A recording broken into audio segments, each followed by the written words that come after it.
My name is Ed Piskor. I am Jim Rugg. And we are here for Wizard Magazine number 40, December 1994. And once again, I was 12 when I got this thing. And this is definitely an issue that I read cover to cover many, many times, Jimmy. So, December 1994, the Christmas issue. Right. I was thinking, because this did not seem odd to me, this had to have come out in October.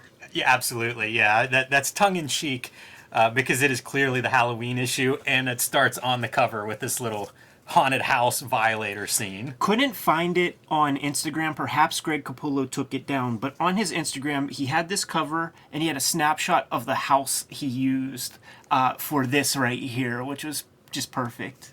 Because it might have been the first time I saw this cover in 20 years. It was before I picked up the magazine again. We teased the comic called Vortex that Jim had in the last episode, and it was like an item to go along with an advertisement for the Vortex video game from Super Nintendo, one of the swan songs of the SNES. Hold on before you open this. Yes. Let's get a look at that cover, because this is a Vertigo-style comic book right here. When you see the cover versus what the inside looks like. Yeah, this looks like a Ken Steacy fucking mech warrior thing. Not quite the same. No. Oh, I like this. I wonder who... Do we got credits on this, man? I don't know who draws it. I didn't see any credits, but I like this too. It reminds me a lot of some of the Outlaw comics that we have looked at. Absolutely. A lot of rendering on these pages. I really like the arm, the metal arm on that guy. And then this is cool, like the outer space madness that's going on. Good silhouettes. Very saturated. Hard to see the art so well. It's funny, this is the thinnest comic on Earth, and yet it's like, it's the paper that's the thinnest. Like, this feels like it's one sheet of paper until you start digging through it. And then it's 8 pages somehow contained in this. You read something like this, man? Did you pick up that video game? No. All right, man. They were kayfabing for months, and it's becoming more and more official. Professor X is dead? Yes, we are moving closer and closer. I love this series of ads. Yeah. You know, like it's a good look, man. Marvel, it feels like they've upped their commercial, their marketing promo game a little bit from the bygone days of Marvel marketing luncheons that were just awful. Yeah. This is pretty good looking stuff. And, you know, they're wallpapering Wizard and leaking out little items. They dig the value of the magazine. They get it, man. So the stuff's being promoted. I have every issue of every Age of Apocalypse. We won't get into them right here. As they come out, we could show off an issue or two. But how many jobber writers does it take to screw in a light bulb? X-Men Alpha #1 is written by Scott Jobdell, Kayfabe Nicieze. It's never going to get old for me. Me neither. And Mark Waid, drawn by Roger Cruz, doing his best Gilberg of Joe Madureira. So they get all the good guys on this stuff, man. Like Joe Madureira's Amazing X-Men, or no, he did Astonishing X-Men. That shit is like the dopest, like really good coloring to go along with his stuff, man. Andy Kubert on Amazing. Weapon X is Adam.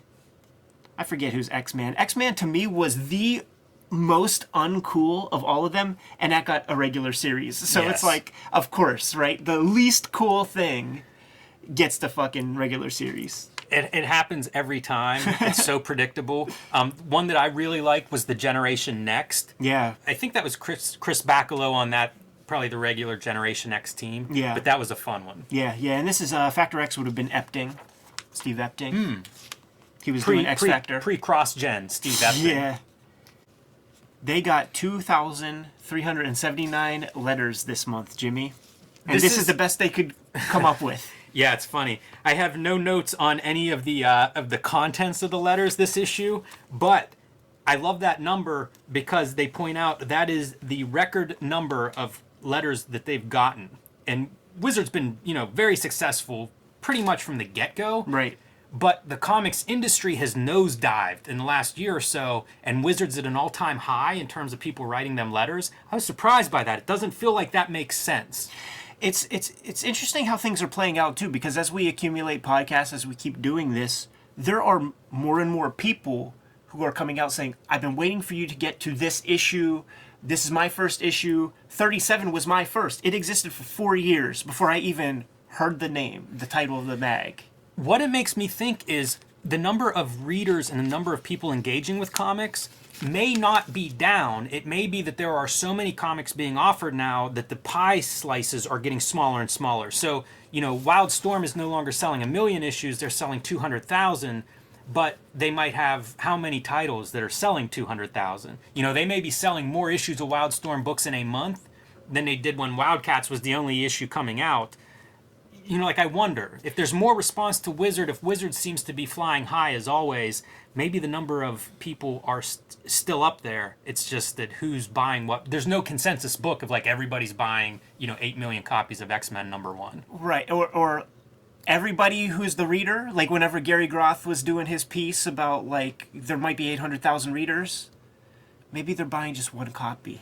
That's true too. Not buying a fucking case of books. Hey, one thing you skipped on, Ed, that I loved, there's no shameless editorial this issue. Oh, you know what? I didn't even realize. I'm hoping this is the beginning of a new trend. I don't think we'll be so lucky. Well, in that case, I'll enjoy this one while it lasts. This one's just so jam-packed. Sean Chen blood a shot that actually looks pretty cool, man. It does look good. Yeah, I was just thinking that. Demon's Crest, man. A spiritual companion to Ghosts and Goblins for all you gamers out there. It's a good one. Often overlooked. When we were talking about the Rob Liefeld interview in issue 37 about style's what you do wrong, blah, blah, blah. If you burnish off those rough edges, is it boring? And we agree, yes, it is. This is sort of like one of the pieces we're talking about. This is a Joe Madureira piece from X-Men, and it's eyes don't work like that, but that's a fucking cool drawing. I love that. Yeah, I'm with you. Really good letter art, this issue, to me. I like this Carnage. It's weird, but I think it looks really good. Love this Bisley homage, and that's almost a tracing of a Bisley drawing, so I'm on board for that. And the Evil Ernie envelope of the month ain't bad either. Yeah. And the Man-Bat is taken from the Kevin Nolan design from the animated series version of Man-Bat, too. So that's good call. That's worth noting. And here it is, man. In Wizard News, X-Men No More, they're just laying out the titles that, the regular X-Men comics, this was unheard of. These comics were institutions. Back in the day, they wore these big numbers on their sleeves, issue 375. But that's until Spider-Man 1 comes out, and X-Force 1 comes out, and all that. And these new comics are surpassing the legacy products. It feels like they were trying to figure this out for years. They needed something like this for years. And the trend has never sort of gone away. It's rare that a comic hits issue 50 anymore. Yeah. But it happens for 4 months. There'll be 4 issues, and then they'll go back to their regular series and stuff. Now, because of the changes in the marketplace, everything is being shaken up, man. And people are jumping ship. All sorts of crap is happening. By the way, this could be a Rob Liefeld advertising page. Totally. Every story there is Rob Liefeld. Yeah, I was definitely going there, I think this news section is for sale. We've seen the X-Men lead off the news section now 3 months in a row, combined with a nice first 3 pages in the magazine, i.e. most valuable real estate in the magazine. It feels like the news section is you can buy some stuff in the news section. Jim, are you telling me that my first trade magazine was a shill and had no journalistic integrity? I'm just saying every piece of real estate in this magazine may be for sale. Yeah, no doubt, man. So we lead off Extreme Termination. After the Extreme Sacrifice storyline, Rob is trimming the fat. So there's going to be just a couple of books, man. There's going to be the Supreme stuff's going to keep going. Nightmare with a K by Jeff Matsuda is going to keep rocking. Prophet and Mark, which I don't think actually ever sees the light of day. No, I don't think so. Rob Liefeld forms Maximum Press, and then this is when we were going to get Black Flag, Dan Frega, and this logo right here is associated with my man Chap Yap's creation, his homework creation, War Child. I was going to ask you about that. Were you a big War Child fan? Absolutely. Cool. Had every issue, and it was weird. Like obviously there's some shell game, like shell company thing happening here that maybe is above my pay grade or something, man, because Liefeld forms Maximum Press. It's a different publisher. It's a different company than Image. So the buck stops here with him. This creates tension, by the way. Like in the Image documentary, the Image Revolution, when the guys are talking about, like, you know, the reason I heard about Maximum Press was seeing the ads in Extreme Books. So now there are ads in an Image book pushing you to go to another place, and then one of the partners is going to make all the money. Like you know, that created a certain bit of tension with the guys. Do you know of, you know, like they say here, this is going to be for genre work, non-superhero work that's coming out of Extreme. Did you ever come across, like, Rob talking about why this was started? It's in here as well, and it's kayfabe. Like, it's nothing that I take sort of more than a grain of salt. But maybe as the issues proceed. Because when he's forced out of Image, and I can't remember, I mean, it's not for a couple years, right? Yeah, it's going to be some time, man. He's here for a while. Because I feel like there's some... All right, we'll get into that when we get into that, I guess. But it is... This is another one of those timelines that doesn't totally add up to me. Mm-hmm. Because I think the formation of Maximum Press is part of him getting kicked out. This is what I'm saying. Some allegations and things mixed in. You know, there's a lot more to it, but it feels like whatever this is, like, I don't understand it either. I can't tell from this article or news release exactly what's behind this. It's peculiar. So one of the things that sort of comes back into my mind that I sort of, like, forgotten about was before the Alan Moore Supreme, there was the Keith Giffen Supreme. Like, this is probably one of the best books coming out of Marvel, from Image, like, at this point in time. Like, whenever you would hear the old timers talk about, like, the good Image book, it would be the Keith Giffen Supreme. What old timers are these? I don't think old timers thought any Image book was good. They exist, and they're Keith Giffen marks Sure. from Legion of Superheroes who would follow him to his grave. Wizard Looks Back, Marvel Tales, man. So this is kind of the Halloween issue, man, and they're just getting into the Marvel horror books kind of a little bit, man, from the 50s, the Atomic Age gimmicks. And we'll see those a little bit more later this issue. The one of the things that they sort of hit on when they talk about, like, you know, introducing Hank Pym and all of that really is we've been seeing for many issues these people creating these contrived universes and trying to, like, make these big strikes, and Marvel did not work that way. Like, we have access to every single Marvel book in order, and you see the horror books, and you see that Fantastic Four and Ant-Man are like an evolution of those, and those exist and are massaged for a little bit, and then Thor happens, and then Hulk happens, which is still a monster. It happened naturally, and then it snowballed into this big thing in a gradual way, and it became Marvel. Like, these contrived universes, they're just looking at Marvel in 1995 or whatever. So if you thought we were going to get you with the death of Superman, wait till you see the death of Clark Kent. Oh yeah, I remember that. Lines out the store door selling 3.75 million. Oh wait. Fool me once, fool me twice. How's that go? Nobody cared? Mea culpa. Sylvester's keeping top cow. There you go. The name and the logo. That logo really always did kind of gross me out a little bit. Yeah, it's the little teats. None on of the it earth. makes sense to me. Good news. Roger Corman, fresh off the success of the Fantastic Four movie, is getting into publishing comics now. Is that what that log box is behind me that you brought over here, Jimmy? Yeah, this is his company's going to be Cosmic Comics. Weird time to get into them, but why not? And he produces some comics that we'll look at. I mean, hopefully they'll be covered and we'll look at them as they come out. The most noteworthy, and it's mentioned here, is Death Race 2000. Probably noteworthy because the first couple issues are Kevin O'Neill art, based on the movie Death Race. He does not publish long. A couple of series. Caged Fury 3000, I believe, is another title that we'll produce if it ever gets covered here. But I don't know. It makes some sense to me that Roger Corman makes comics. I would like to live in a world where his B-movie style sensibilities were represented more in comics.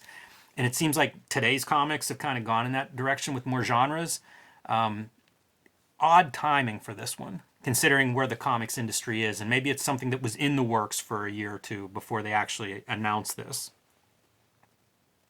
Friends of Lulu finally is announced for pretty much the first time. And this is an initiative of a bunch of females in the game, a bunch of women in the game who are trying to make moves to increase female readership, improve working conditions within the industry, and all sorts of other things related to just getting the other half of the world's population involved in the coolest medium on Earth, basically. Yeah, some of the names there that I recognize: Jackie Estrada, longtime association with Comic-Con, San Diego Comic-Con, and the Eisner Awards, and Heidi McDonald, who I think started working in comics when she was like 3 and did everything from writing for Amazing Heroes to editing at Vertigo.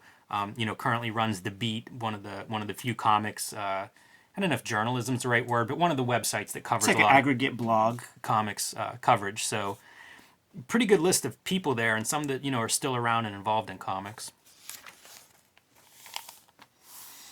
And company updates, man. There's a good piece right here under Dark Horse. First mention of Domu when it's manga month, March. Like you guys are gonna want to watch the March issue of Wizard whenever we get there, man, because that's gonna be the manga issue.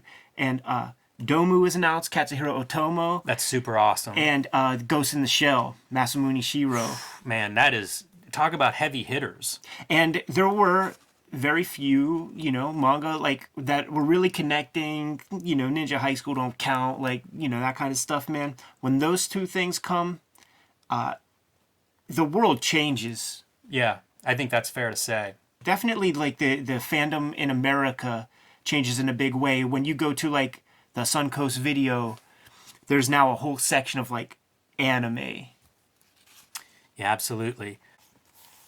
Here's a big one, dude. Defiant halts operations, man. We knew this was coming. It was like the movie Titanic, man. The ship had to sink, and Jim Shooter's second company, because Broadway Comics will probably be announcing another issue or two. Defiant Comics is going away, dude. They cite 3 different things, man. One, they were trying to get some big money investors that looked at some sales numbers and saw like just the drastic drop off after Warriors of Plasm #1. Good on Jim Shooter and all those guys for being honest and not kayfabe in the books. But they may have kayfabed some of the books and it still didn't work. And another reason why the company has to go away, man, is obviously there was that lawsuit with the character from Marvel UK called Plasmer, put them in the hole for $300,000 in terms of legal fees, man, to try to like fight the case that they did win with Marvel, but that's how business goes, man. Like the last man standing is the one who has more money in the coffers to pay those legal fees. But Jimmy, this is the surprising one. Number 3 reason why Defiant may have not, succeeded. Is it because their books suck? You know what? We could say that that's number 4. Number 4, okay. But number 3 is, believe it or not, retailers and customers, they just weren't putting up with these, Plasm number 0, Dark Dominion 0, these comics that were made on trading cards. So you buy a trading card set, see, it's 2 for 1, man. Cards are a big deal. Comics are a big deal. We're going to give you both. And we're going to make... We're not going to give them to you. Right. This crucial story in the Defiant canon. The only way you could get it is by getting these card sets, man. And they were very surprised that the buying public wasn't looking for that shit, dude. Tell me this doesn't sound like some Ralph Cramden bullshit. Like, investors lost, $2 million, blah, blah, blah. We covered the Kevin Eastman Comics Journal thing, and Gary's intro ended with, like, if you didn't think, you could lose $14 million publishing comics, like, read on. You could laugh at the $2 million figure. For 1 year of publication. This is paper. Like, it might cost $5,000 for a nice run of, 5,000, probably 15,000 books could come from $5,000 of publishing dollars, man. Yeah, Defiant really wasn't good from the get-go. We've looked at ads of theirs, we've read summaries of their books that they were launching, and it just felt ill-conceived from the beginning. Valiant did feel like it was planned out and pieces fit together and stuff. Defiant never felt like it had a coherent voice, in my opinion. And I think the Marvel lawsuit probably did mess them up from the get-go. It probably threw off their launch plans. They also talk about a side effect of that lawsuit is they had a toy line that ends up not going because the lawsuit disrupts that. And it felt like the entire run of Defiant was sort of that way. It was just off kilter. It was like they never quite, it just never felt well planned. And I think that probably was combined with lawsuit delaying everything and having to change things on the fly and divert a lot of their resources, combined with investor money where it was like, hey, I thought this was the plan. And who knows what kind of contracts were associated with that investor money. They may have had to have launched books, whether they were ready to go or not. It just feels like it was a bad from the get-go. And these companies that are halting and going away and all this, the quote-unquote publishers, Jim Shooter in this case, I guess, they're not using their own money, so they're being a little more free with this stuff. Like, the companies that weather these storms are the people who have their real stake, the real equity built into it, man. Image weathered the storm. Mike Richardson weathered the storm. That was his money that went into creating Dark Horse Comics. Gary Groth, they weathered the storm. They had tumultuous times, man, and shit looked dicey here and there. They did what they could. They weathered the storm because they had that equity. When you're playing with other people's money, there could be a part of your brain where you're just laissez-faire with the loot. Yeah, and you may be beholden to some partners who have some they can exercise their influence. Absolutely. And they have no knowledge of comics. Yeah. So then you've got people in those meetings that don't know what they're doing in terms of making comics that are influencing the comics you're making. So I hear all those stories from Silicon Valley the second people take angel investments and stuff. Here's an article to point out. It's huge. Topps starts publishing X-Files. This runs a long time. I've actually bought these for friends of mine's kids who are into X-Files. It becomes a popular comic in those mid-90s. Charles Adlard is the artist. You all watching this may know him as drew all of Walking Dead except like the first 6 issues. Yep. So huge success. In a time when we're talking about companies folding and stuff, Topps X-Files was a pretty good run. They would do digests that I think hit newsstands. This is gonna be one we'll see more of. So launch right into it, man. Natural Born Miller. We're talking Sin City, dude, and this may be kind of like one of my first introductions of Sin City. I knew Frank Miller from Comic Book Confidential.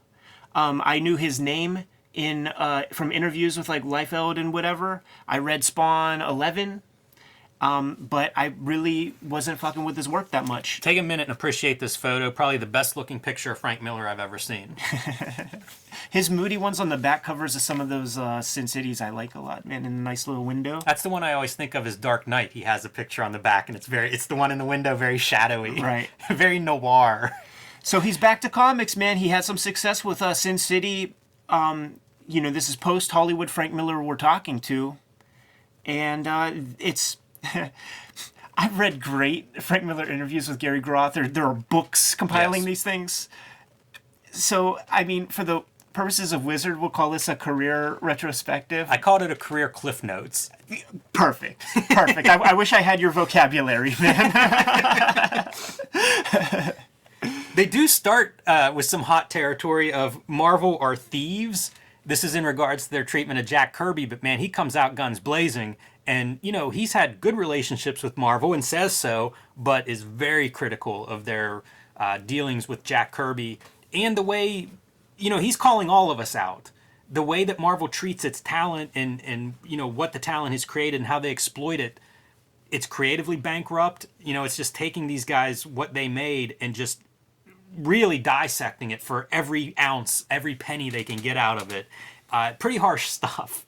And maybe not too different. Not much has changed. This is another example of like things have not changed too much on that end. And then the other meaty piece that they get into is his feelings on censorship and putting mature labels on books. And he is really against this. Always has been. You could find around this time with the Comic Book Legal Defense Fund, he was doing lots of work with them, shirts and promo items and stuff, like the one with the little kid with the Band-Aids on its eyes and its nose and its mouth and its ears. always was a big proponent of that sort of thing, man. And he talks about like, yeah, putting things on the front cover. It turns out it did exactly what I thought it would do. When these righteous, misguided do-gooders come to the comic shop, they look on the covers looking for those books and then using them in their cases that they build against comics. This was one of the first Miller comics that I bought. This is on a cover of a Dark Horse Presents. I love it. It's like burnt into my mind. Like I'm sitting here and I can't stop staring at it. That's such an important image for me personally. Like Miller was my first creator who I sought out their work. And he was on hiatus. You know, he talks about that. After Dark Knight, he was kind of, I don't know if he uses the word burnt out, but he didn't have a story he really wanted to tell at that point. And he goes to Hollywood and he does a bunch of stuff with RoboCop, amongst other things. So he's away from comics for a few years there. That's when I start reading comics. So I'm reading his work and he's sort of absent. And then when he comes back, it's like, he comes back at Dark Horse with Sin City and Hard Boiled and Give Me Liberty.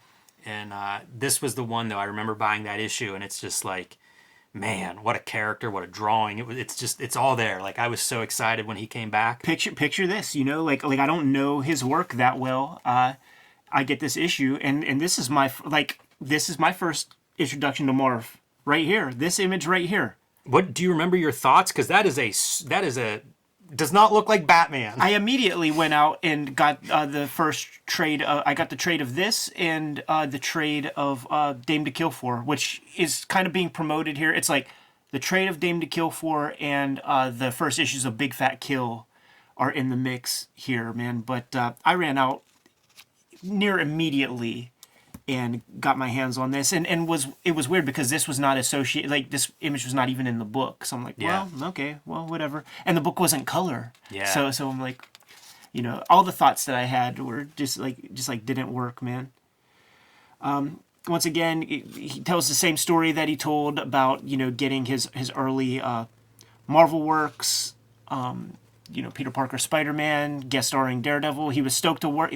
He's kayfabing in this interview, man, because he's like, Spider-Man was one of my childhood friends, but I never cared much for Daredevil. There is fanzine stuff you can find like online, mimeographed, ditto, fucking blue ink, where it's a 14-year-old Frank Miller writing into a fanzine talking about how Daredevil's his favorite. So he's kayfabing that for whatever reason, man. But I mean, this is Cartoonist kayfabe. We don't have to like get into all that. Like, want to talk Dark Horse? Well, hold on. My standout from the Daredevil story is when he takes over Daredevil, it is a terrible seller. Yeah. That translates into great creative freedom. Yeah. And then again, whenever he leaves Daredevil and he goes to Ronin at DC, this is like 83, something like that, he says he put his popularity on the line to see if people would follow something new. And DC at the time, they're desperate. They are way behind Marvel, and that equals creative freedom. So, you know, like that comes up twice, and I feel like he takes advantage of it. He's allowed to do what he wants, and he does some comics that don't look like other comics, and guess what? We know, you know, Frank Miller's one of those guys. I think of like, whenever Stan Lee and Steve Ditko died recently, in my mind, it's like that's the end of like a certain generation. And I was thinking like, who are the giants? Who's left? Frank Miller's one of those guys now. You know, Frank Miller, Alan Moore, there's a couple of these guys who are like these huge, creative, important cartoonists that are around. He's one of them. And, you know, that creative freedom thing, I think that's why he is one of them. And this interview does cover some of those ideas where, like, he's taking chances on some of this stuff. And there are business things that allow those chances to be taken. A poor selling book means you get to fool around and there's not as much editorial interference or not as much pushback if you want to do something different. Yeah.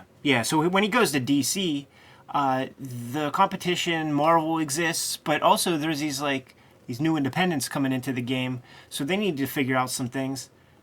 Frank Miller's like, you're going to hear a lot of stories from a lot of places. I was there. DC was the first place to institute the royalty system.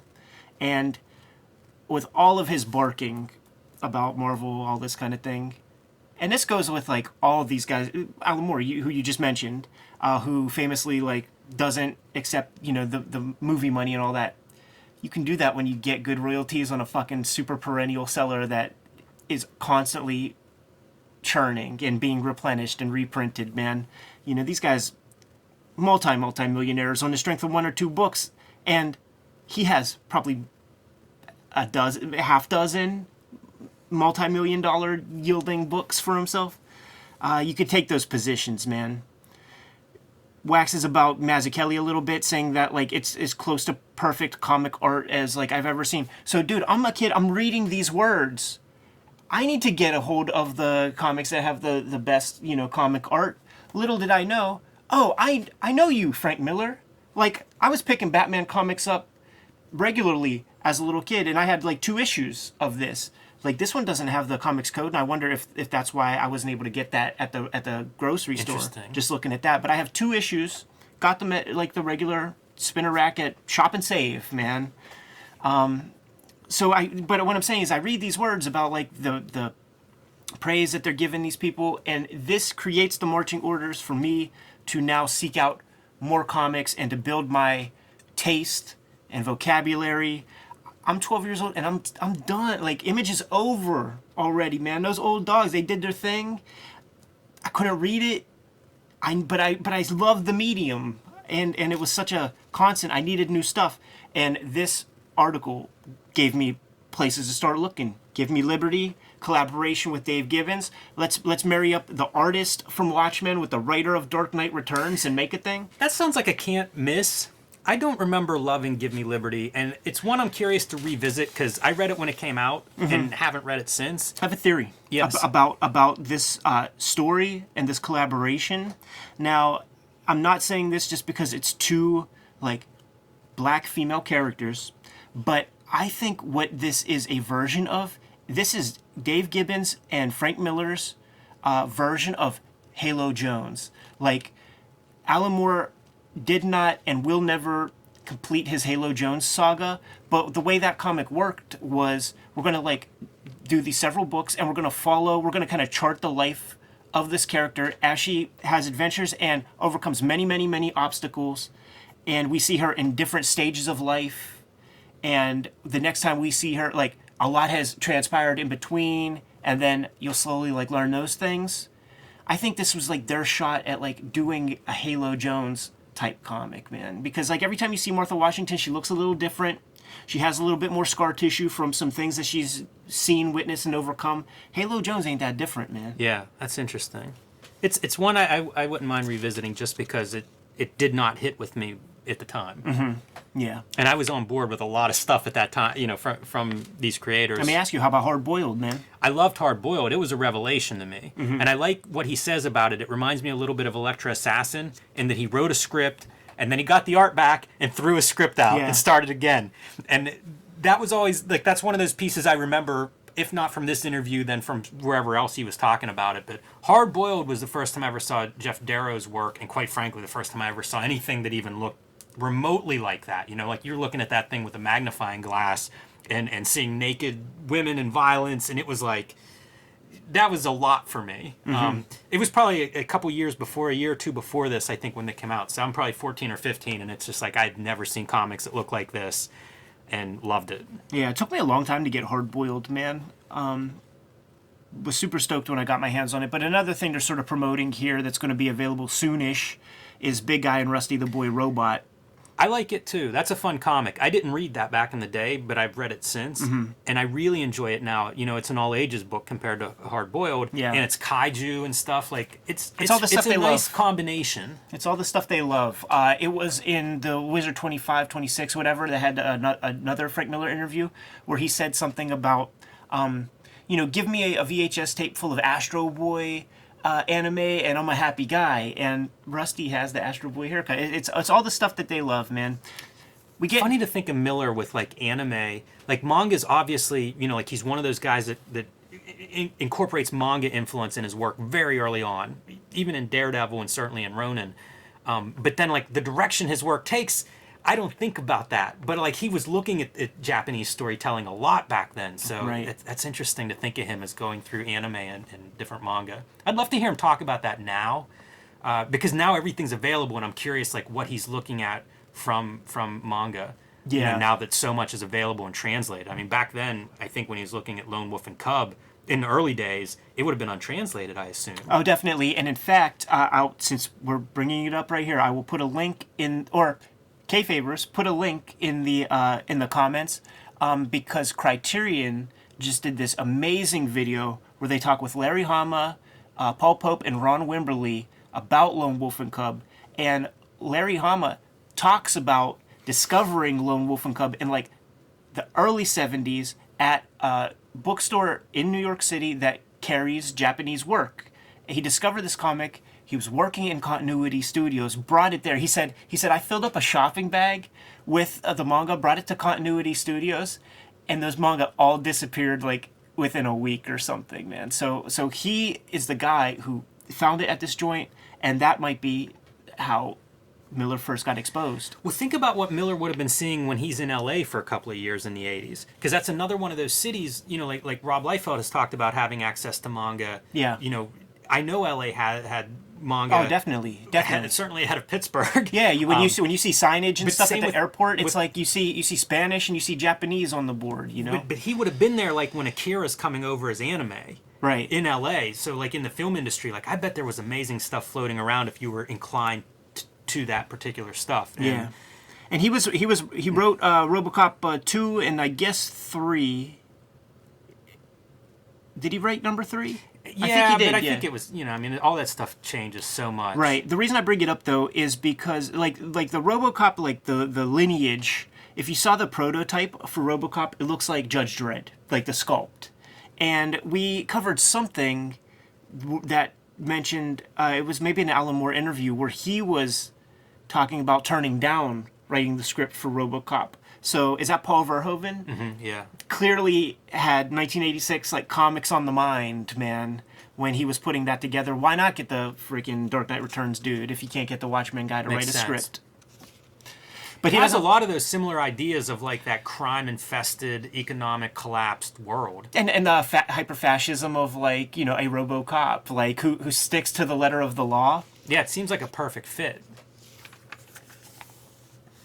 One of the things, like, we have covered and put on the record a lot of image dissing from like the other pros and other like sort of adults at the time who were tangentially involved in comics or whatever, but other pros and crap who were just like talking all sorts of shit on them, and suspicions confirmed in a way. Like, Miller is set, he's good financially, he has nothing to gain or lose by being involved with those guys. He's sitting pretty, and he's himself is wondering, like, why is the rest of the industry, like, why is everybody, you know, why do they have a problem with Image Comics? Like, this is a good thing, you know. Legend was created sort of in answer to Image, and that is not a pejorative. We're not saying that we're trying to make better things. It's just like these guys have proven it's totally possible to have creator-driven, art-driven comics, and he sees what they did. This is actually really good, especially with the test of time. He sees what they did by forming Image Comics and creating like a third viable option as being sort of as valuable and as dangerous or risky, we'll say, as when Miller put together Dark Knight Returns, which is a book that had tremendous cost involved, production values, things that it was an expensive book to put together. You know, I'm sure he got a pretty advance. And he says it could have destroyed comics, like invading bookshops. It could have destroyed the idea of trade paperbacks and stuff. Could have certainly delayed things. We've seen many examples of bleeding edge comics that were ahead of their time, and comics stepped back 3 steps. We have the test of time. And Image is a great option to this day.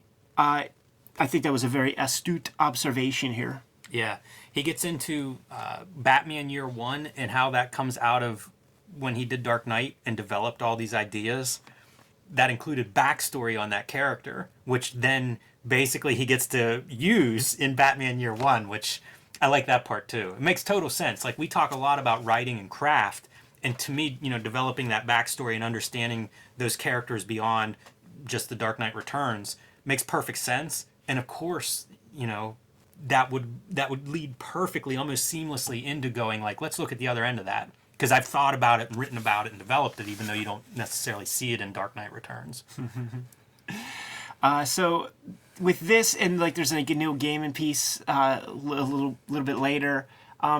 They're image collaborators, man, and specifically they're Todd McFarlane collaborators. So it sort of ends with that. That's like one of the hottest tickets in comics at this point in time. So when asked about his Spawn collaborations, man, That's great. He's just like, yeah, it was a gas, it was a hoot. Like, got the call from Todd McFarlane asking if I would do it, and I had to make the confession that I don't know Todd and I've never seen his work before. That's the funniest part to me. Want to know something that's even funnier that you may have forgot from our Dark Knight Returns coverage? Todd McFarlane worked on a couple Dark Knight pages. Right. You know, but down the food chain. Down the food chain, of course. But it is funny that like when that whiteout was applied on all of Todd's labor, Frank didn't know that he was like whiting out Todd McFarlane inks. Very interesting. So they got busy. Spawn 11 was you know the first collaboration, and then during Crossover Fever, Spawn Batman, and what he says about it is basically what the temperature is in the comic scene about it. You either love it or you hate it. But he decided to take it to a place of farce and comedy because if they tried to make something to stack up against Dark Knight Returns, it would be a suicide mission. I did not enjoy Batman Spawn at the time. And now it's kind of an artifact. It's fun to look at nostalgically. But I remember being really disappointed in that book. And it was kind of the choice that he's describing here, I think, is what I did not like. I did not like that voice, you know, of that Batman. You know, and a reason not to do it is because it wouldn't stack up to the Dark Knight. That I don't like that answer. Highly controversial. You know what I mean, though. I do. It feels like that's. I think it's going in the direction of farce and comical. I'm fine with. But if your reason to do that is because you're afraid it's not going to stack up with your previous version of the character, I don't know, man. That seems like a weird reason. I could be projecting and reading that a different way, and reading it in a way that he doesn't want. He wants to have grace with McFarlane and not create a situation where McFarlane is stacked up against Dark Knight Returns. That could be.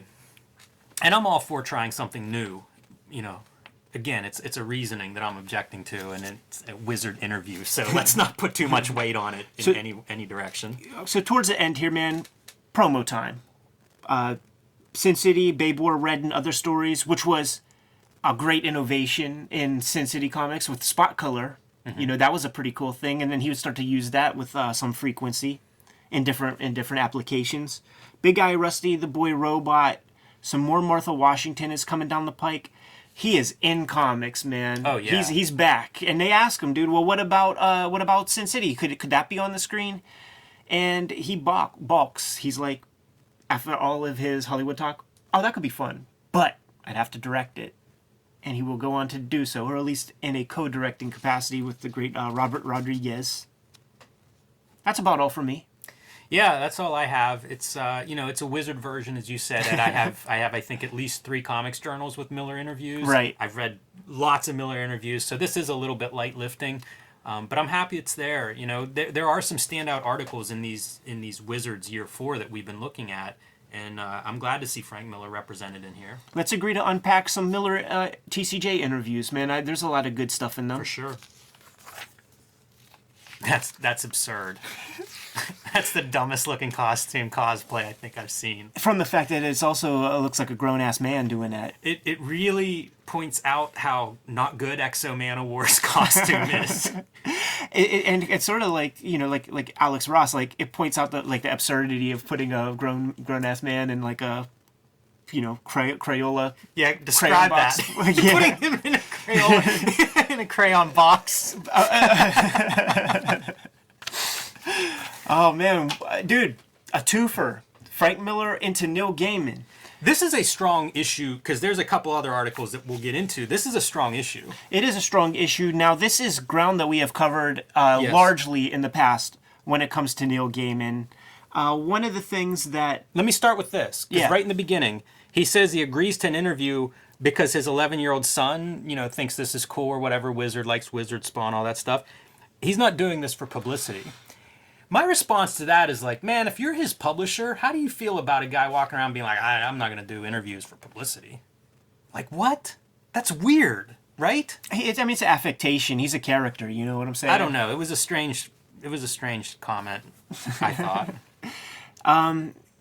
And by the way, like, as a little dude, and Sandman is like promoted so heavily, I wouldn't read Sandman until I was about 18 years old, because at this point in time, you had to like pick your side, and it was so uncool in Pittsburgh to be like aligned with like goth kind of shit, and I was like, fuck this crybaby emo fucking goth bullshit. There's something in here that I didn't know about that stood out to me with Sandman. The first Sandman collection was Doll's House. Yeah, the second trade paperback, which kind of like goes along with some of the stuff we were talking about in an earlier episode, like with the milestone thing about like maybe we should have gone into trade paperbacks. Like, it was not a foregone conclusion that your comics would be collected. It was still a perennial, like a magazine periodical business. Well, to a large extent. We reviewed the first couple of Sandmans. Yeah. And the response, don't let me put words in your mouth, my response was, this isn't great. Mm-hmm. I know it shapes into something that's really interesting, but at the beginning it's very raw. It feels like he's learning stuff. DC's probably learning stuff. That first arc just is like weird. And he even says he doesn't like the plot of the first arc, where it's like you have to go, he calls it a coupon plot, I think, or coupon quest or something, where you have to go get the helmet, go get the bag of sand, go get these things. It's brilliant. I wonder if the Sandman is a success if they start with the publication of that first arc. Smart. I see what you're saying. I'm not sure it would have worked the way it worked. I see By what you're having saying. that second arc, it's like it is this like weird literary graphic novel. We haven't seen read anything like this. It opens it up to a whole new audience, and an audience that's maybe hungry for something different. Right. If you start with that first book, I don't know that you come back for book 2. Right. Certainly it was as good, if not better, than any of the superhero comics of the day, but it wasn't like its own thing the way Sandman became. Yeah. No doubt.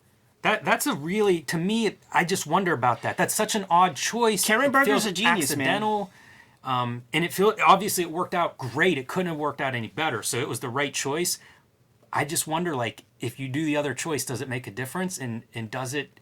Do we not know Neil Gaiman? What are the effects if you collect that in a more traditional way? It's brilliant. Whoever said that, whoever decided it was volume 2 that we'll start with, tip of the hat. And it may have been Karen, probably ultimately was Karen Berger. I believe this is ground that we covered, man, but when he gave the pitch to DC Comics for Sandman, and they sort of gave the go-ahead with the caveat that America just doesn't know who the fuck you guys are, so do something else before then, and that was Black Orchid, the miniseries that these guys did. Dave McKean was a little bit bummed out because they didn't even know the character, and they didn't understand the lingo. There was some translation issues when Karen Berger's like, yeah, Black Orchid, and they're like, Blackhawk Kid? Yeah. Who's that? Yeah, they DC had sent a contingent over to the UK looking for talent. There must have been a convention or something going on. They were there for the weekend, and Neil Gaiman learns about that. And he and Dave McKean had been trying to do some comics. They were doing like Violent Cases, I think, up to that point. And so he gets a meeting, Neil Gaiman does, with Karen Berger, and maybe another DC person or two is with her. Brings Dave McKean along, and they start pitching. And he runs through a whole list of stuff that gets passed on because other people are involved with it. And this is stuff like Phantom Stranger was the first thing, which was, I guess, committed to a series that Mike Mignola ends up drawing. Green Arrow is something. Forever People. Man, I would love to see Neil Gaiman's Forever People. So he's just pitching everything, and he basically runs through his entire list. Black Orchid was the last one that he even had something in mind for. And, of course, that's the one they bid on. And then 2 days later, the day that they're leaving to go back to New York, DC and Karen Berger, Neil Gaiman drops off the story summary and 5 paintings. And later they would say, that was something that Karen looked at it as like, these guys are serious. Yeah. So I think that's one of those, like, take advantage of your opportunity. Like, that's guys, like, really, you don't do 5 paintings in a pitch in a day without busting your ass. And, I bet they didn't sleep too much in that day that they were turning that around. Right. That's Neil Gaiman right there. Yeah. Definitely. This is a good looking book, Violent Cases, too. Yeah. I might actually have to borrow that. I From like you for I like the Dave weekend. McKean. There was a I think last issue, or maybe it's this issue. There's a pool issue of a Hellblazer issue that Dave McKean draws, which is pretty cool. So whenever Gaiman is interviewed, and he's been interviewed 3 to 4 times in Wizard magazine, the impending end of Sandman is always nigh, but it's definitely close with this issue. They're in the last story arc, man. Now, he doesn't know exactly what issue it's going to end because the story kind of like continues to grow and everything, but when it's done, and they ask him about that. What does that mean? And he said, quite simply, and this is almost a tack that, like, you know, Alan Moore would have been good to take with them, man. It's the carrot on the stick, kill him with kindness kind of thing. The deal is, when I end this series, it's over. You know, Sandman is done. And I will make some other things for you along the way here and there. If you continue the series, that will just end our working relationship. We'll be done. We did good business together, but I will never do another piece for you. It's good chess.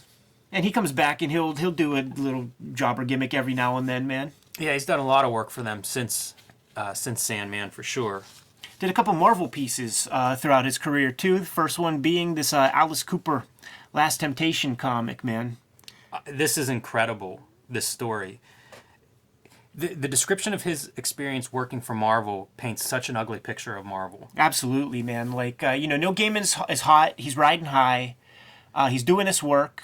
By the way, Alice Cooper's involved, so you've got a celebrity that's involved with this book. It's a high-profile project. And, you know, people want to promote this thing. Rolling Stone is calling, and all sorts of, like, proper magazines and shit. But it's only later that Neil Gaiman discovers that these people are even looking for him. When he talks with them, finds out that they've been given a rap from Marvel that it's corporate policy not to promote freelancers and to pass that stuff. So it's like sabotaging the people who are putting the work together. Michael Zulli is the artist, and he and Neil Gaiman have to come up with an extra $10 out of their pocket to pay for Todd Klein, the letterer they want to work with, because there's a $10 difference in what Marvel's willing to pay the letterer per page. Yeah, $20, like $10 a piece, man. It's unbelievable. You know, like, this is again Alice Cooper, a top creative team. It's just bizarre that this is what you're fighting over.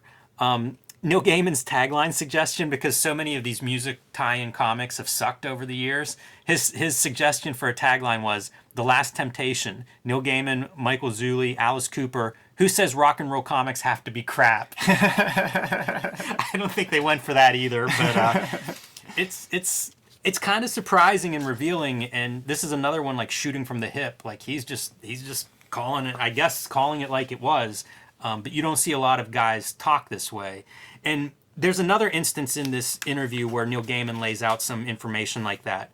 One of his first comics gigs was writing for 2000 AD. Right. And he did a couple of stories, I think 3, and then just stopped working for them because of the creator rights there. Like, you don't own anything, you don't get paid any royalties. And it made me think, Alan Moore's very outspoken on creator rights. He's done a lot of work for 2000 AD, right? Oh, tons. Like, but not since. Like he's early in his career did over 100 things. Halo Jones, the aforementioned Halo Jones, was doled out in 2000 AD. That's the thing. Like, if all the stuff that Neil Gaiman says is true about 2000 AD in terms of not paying royalties, yeah, all this stuff, why hasn't Alan Moore come out and talked about, why, like, he's so critical of DC's treatment of his rights? It sounds like 2000 AD is equally bad, maybe worse. Yeah, and that is why, like, Halo Jones will not be finished, because when he started to talk, like, when his temperature went up, man, and he started to talk that noise, well, he was like, okay, well, I guess this will never happen. Yeah. But then, fool me once, fool me twice. Like, then he went to DC and, like, basically had very similar things happen. He's a complicated feller, man. What a nightmare. Yeah, and that was, if you wanted to make comics, that was the landscape. Like, there was nothing else, man. But Gaiman's contribution to 2000 AD, those 2-3 stories, those were Tharg's Future Shock stories. These are 4-page stories. So it's like under 20 pages of comics before he kind of like learned his lesson. And the lesson was that these stories were being reprinted in like the Fleetway reprints that were here in America. And he didn't get $1. He saw them and he didn't get $1 and was like, what the fuck? Some other new projects, man, is this Mr. Punch thing that he's doing with Dave McKean. And just this right here, the part about like throwing the baby out of the window, when I would bring this to school, like people loved, like all my fellow students loved this part about this weird puppet guy, like throwing a baby with this face, his ugly baby, out of a window. But we're really here to talk Angela. Oh, I thought we were going to talk Techno. Oh, we'll get there, man, because Neil, he's a great guy, creative dude. He's done a lot of good things, man. But he'll take a check, man. He'll take a check every now and then, and he'll take a McFarlane check at this time. It was all good just a week ago. This is Neil Gaiman writing a comic because his son thinks everything else he does is freaking uncool. But the boy knows Spawn and likes Spawn and thinks it would be a gas if his pops contributed to it. In fact, he saw a couple pages from Spawn number 9, saw the Angela character, and was like, Dad, you actually did this? I guess like little Mikey Gaiman ain't down with that goth shit just like I wasn't, man. So Angela is forthcoming, and that's going to be the joint with Greg Capullo.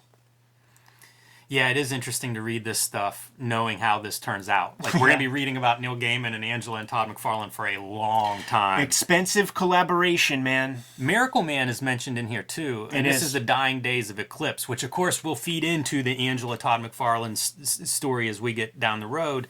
But he says, you know, they had produced whatever the most recent issue of Miracle Man was and weren't paid for it. And so they wouldn't work on the next issue, and Eclipse is, you know, saying bad stuff about them not producing it. But meanwhile, they haven't been paid for the last one. So Eclipse sounds like a nightmare. There is, especially at the end. Yeah.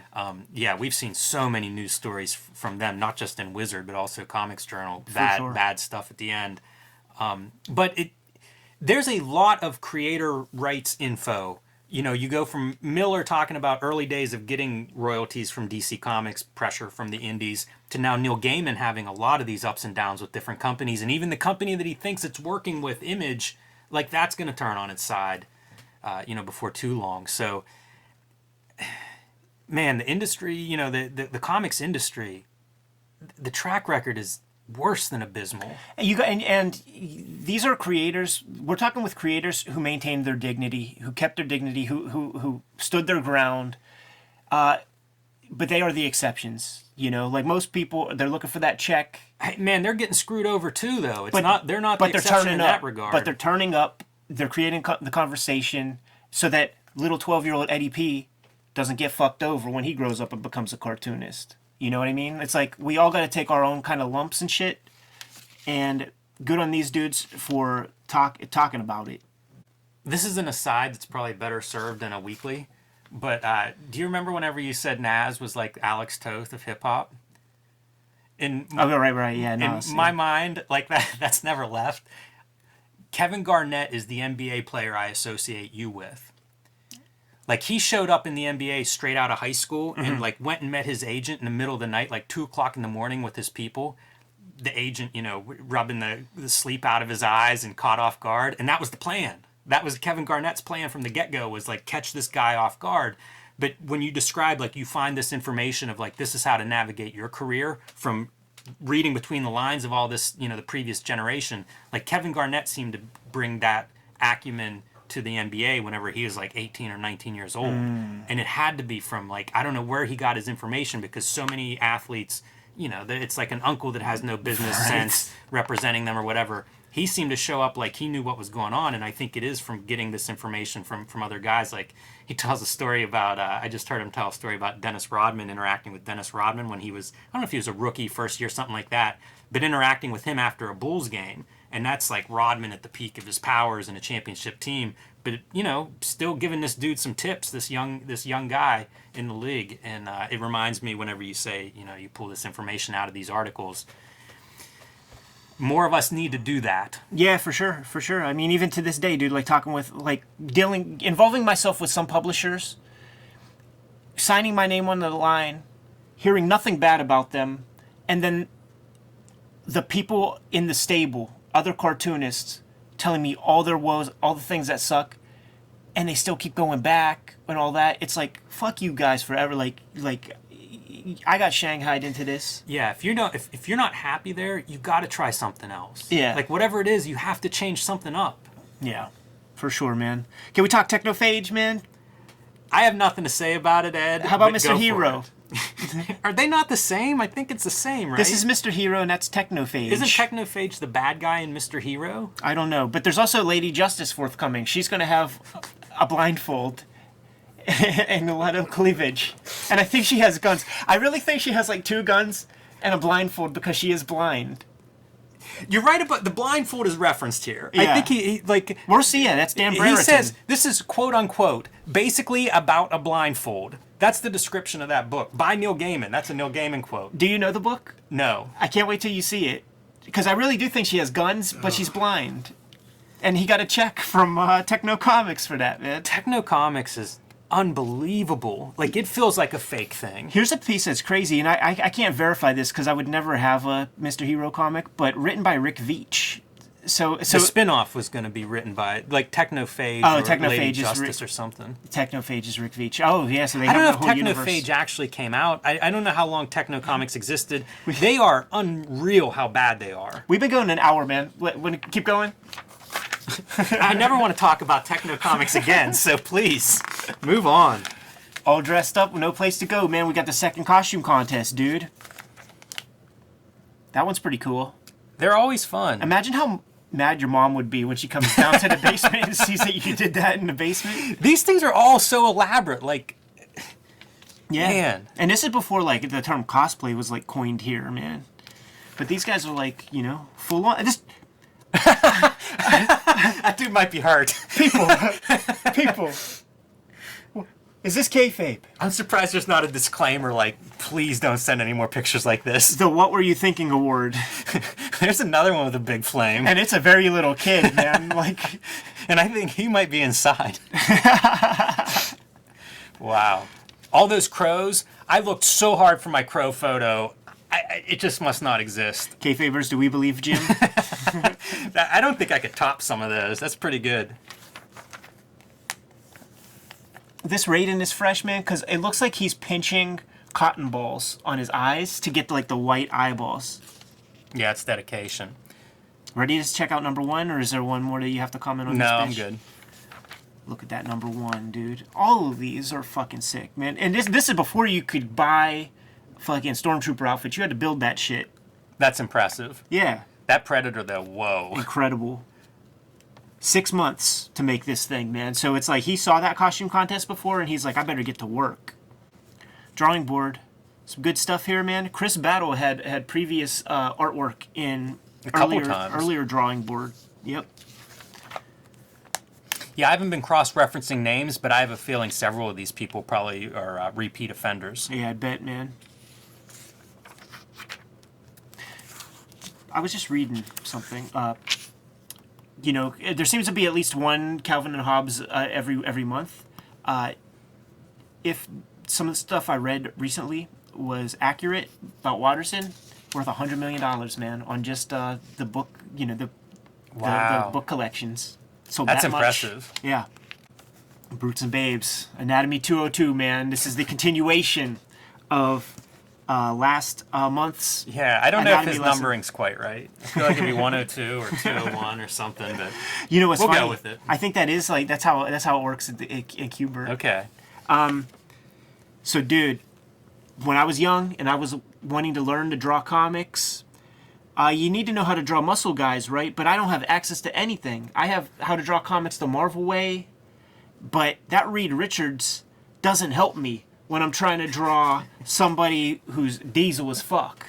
You know what I'm saying, man? So this right here, my friend, was my absolute Bible for anatomy, for several years. All right, I don't know if that's a good thing, Ed, because I'm going to point at something, and I'm going to tell you I'm going to point at the spine muscle. Okay. It's right here. Let me color it in so that you can see what I'm talking about. That's the spine muscle, according to this anatomy diagram. That's what 2 is? Number 2, spine muscle. So, let's see what you came up with. Yes, because, dude, 1994, I did dig out some of my pieces, man. And you could tell that, like, even the way, like, the hand is out like that is, like, that right there, dude. You know? And just, like, trying to figure it out as best I could. Look at this, like trying to conceptualize feet coming straight at you with these little wedges. Like that's what I do. And what I'm saying is, Bart, you're gonna be hearing from my lawyer, man. I think I could recoup something from. Feet are impossible. It's real fun to like seeing like some of this stuff that's just like bulgy, not that well defined. It makes so much sense on that drawing. You're too kind, man. But I even had to like pervert the artwork a little bit to what I've learned here, man. Push it to the limit. Exactly that, man. And with no success. But we're now in the stage where Eddie P has given up video games. Eddie P has given up toy collecting. All comics all the time. All the money is being applied to buying comics and art supplies, man. So when these contests are happening, I'm kind of involved, you know? And this stuff would have just been impossible. This is amazing. It's just a flex. It's like Hulk Hogan's favorite page in Wizard Magazine right there. So a couple issues ago, we had the Batman submissions that were sent in. And for Little Brutes and Babes, he gives us several plots. Now, growing up, you would see Penciler, John Byrne or something. And that seemed like the sexiest position to be in. So I wasn't even thinking about like writing stories or anything like that. And getting a hold of this plot was pretty fucking dope to me, dude. In fact, this is page 1. Thor flying toward us. Waves farewell to a nameless woman who is standing on the rooftop of a skyscraper in New York City. Because that just happens randomly. It's daylight and Thor appears happy. Suddenly, cosmic blast from above strikes Thor directly in the back and sends him hurtling toward and into a brownstone house far below. I didn't know what a brownstone house was. Reducing the building to rubble, we notice a condemned sign somewhere amidst the wreckage. Thor rises up out of the smoking rubble, quite enraged, and yells angrily as he sees his attacker, whom we cannot yet see, man.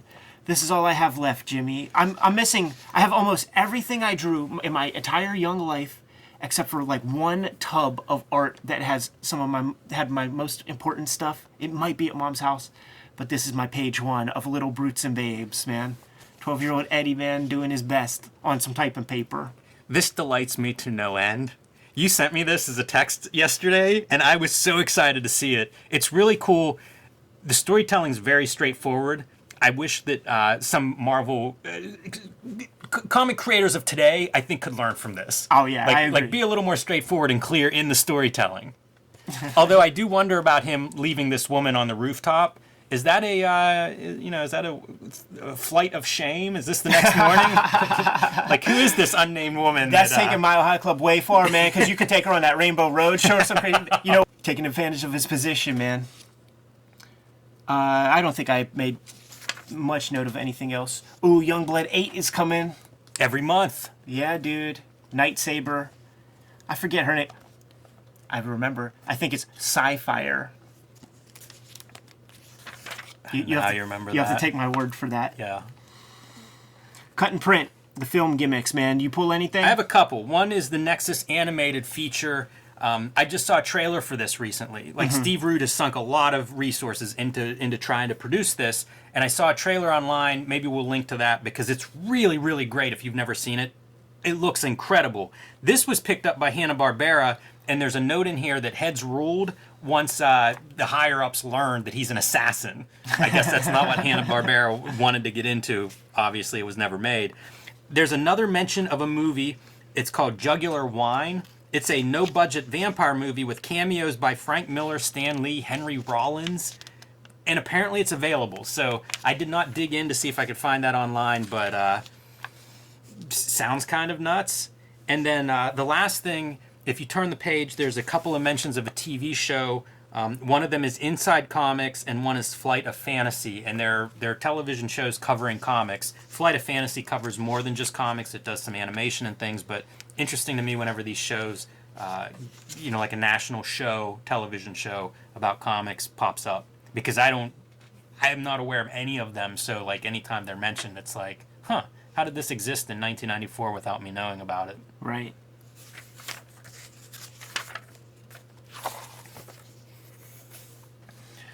The other Batman, the creators behind the Adventures series, the Adventures version of Batman, discuss the difference between this Batman and the quote-unquote real one.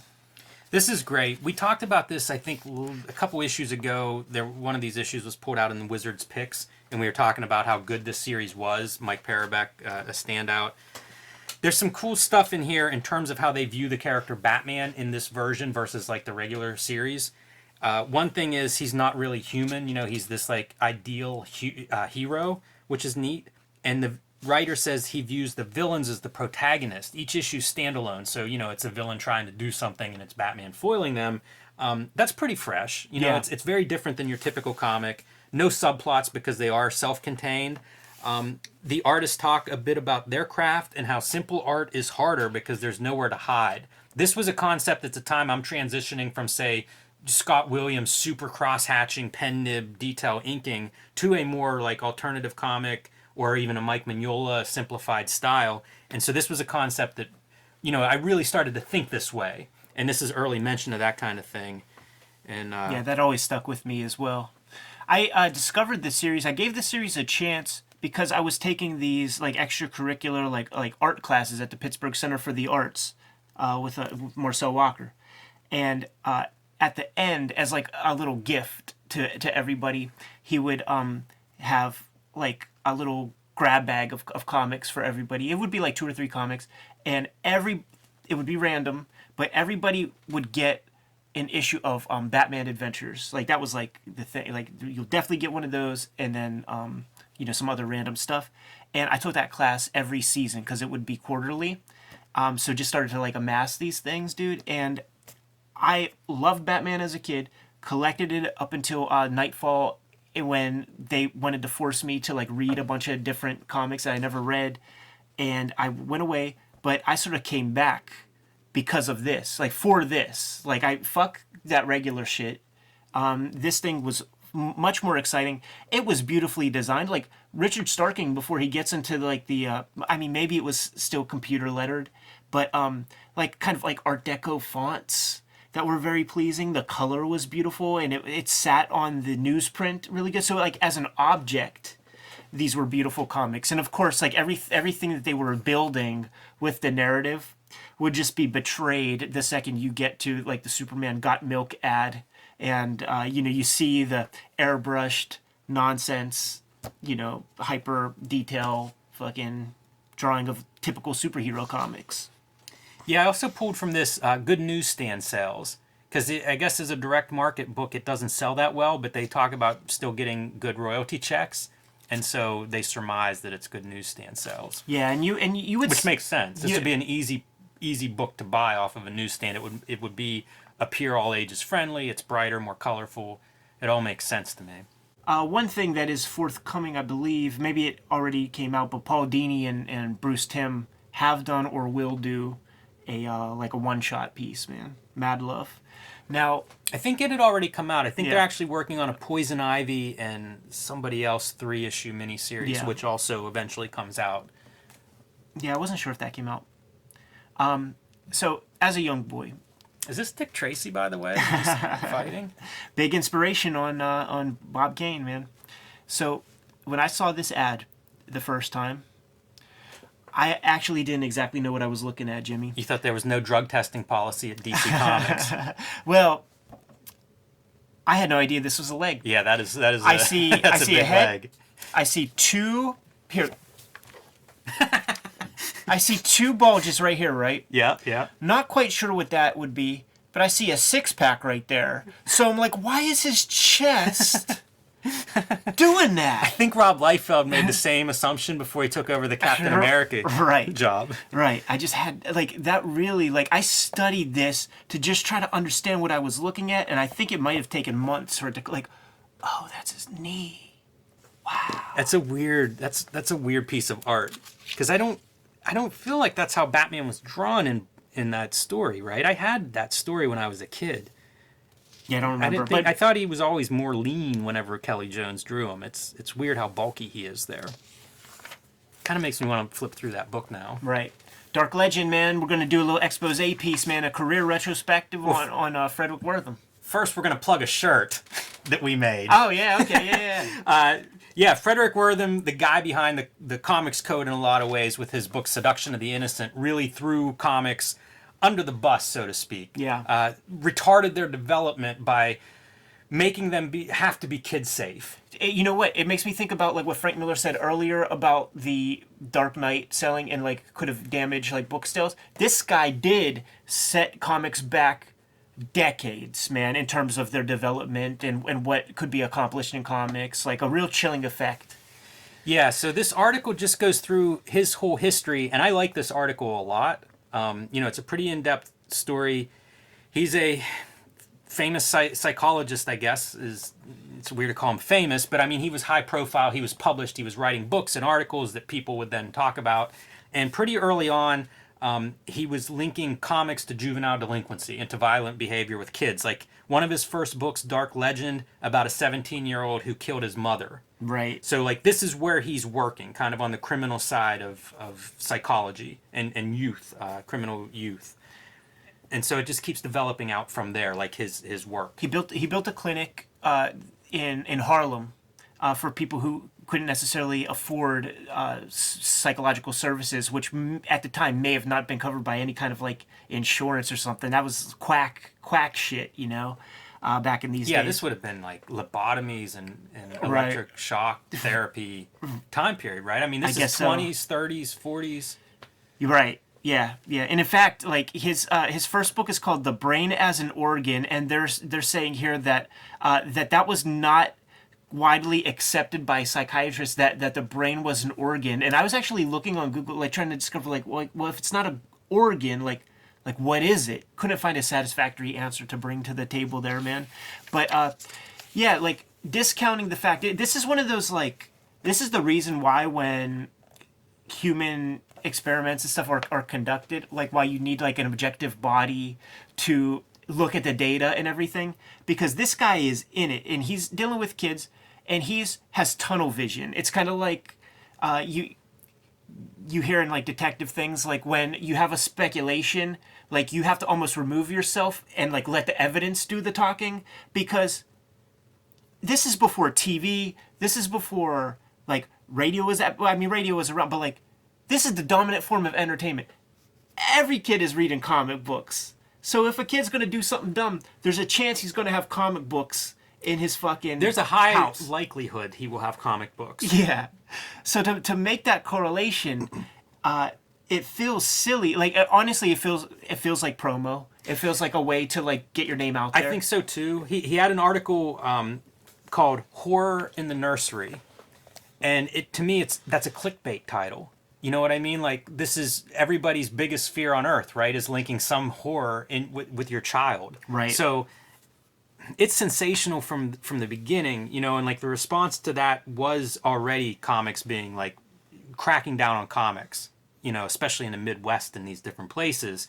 And local ordinances were being set up to curb certain comic sales, and book burnings were being organized. It's a nightmare.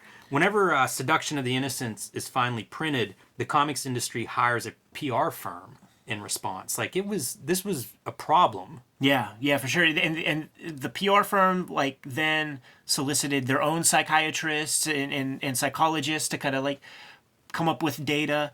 Now, when it ultimately goes to the Senate subcommittee hearings and the result is the Comics Code Authority, we sort of got off a little lightly, because I'm reading this one piece here. In 1949, the Canadian government enacted broad laws which dealt with crime comics. not by imposing direct censorship or blanket prohibition, but rather by providing in general terms that the publication and distribution as defined in the act shall be illegal. Oh no, I read that wrong.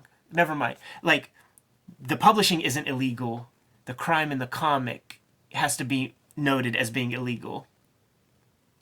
No, I think it's the publication and distribution of crime comics was illegal. Like, I think that's the Canadian government basically cutting off crime comics. So I was right. Okay, cool. Like, when there's a lot of draconian censorship. Like, when you know, Steve Bissette gets into it whenever he's like sending Taboo into different countries. You know, like England is very harsh on some of their regulations.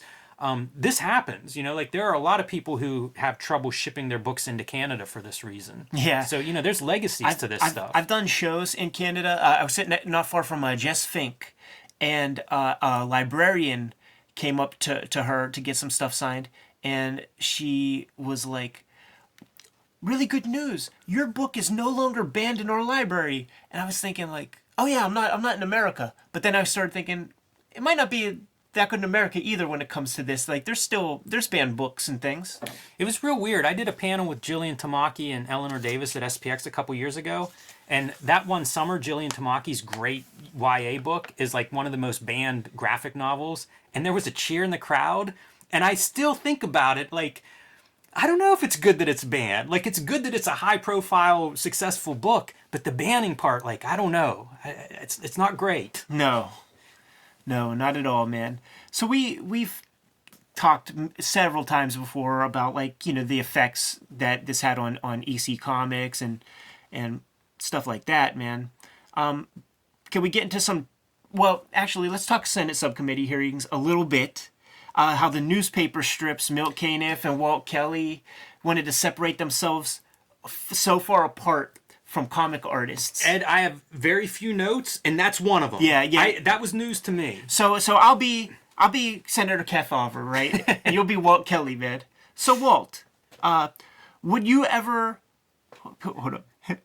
So Walt, you guys have this National Cartoonist Society, right? Would you ever let a comic book artist in the National the National Cartoonist Society?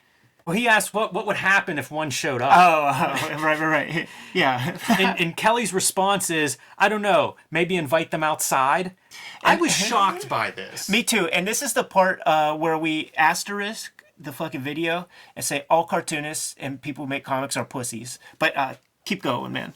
Well, that's exactly it. Like, one, how different are these comics and comic strips? Yeah. You know, like, you think about, like, growing up, in my world, they're very different, right? For a long time. And now you have a shelf of all the reprints of comic strips. And when I think of comics, it's like, man, I can look at comic strips and pull stuff from those and put in my comic books. Right.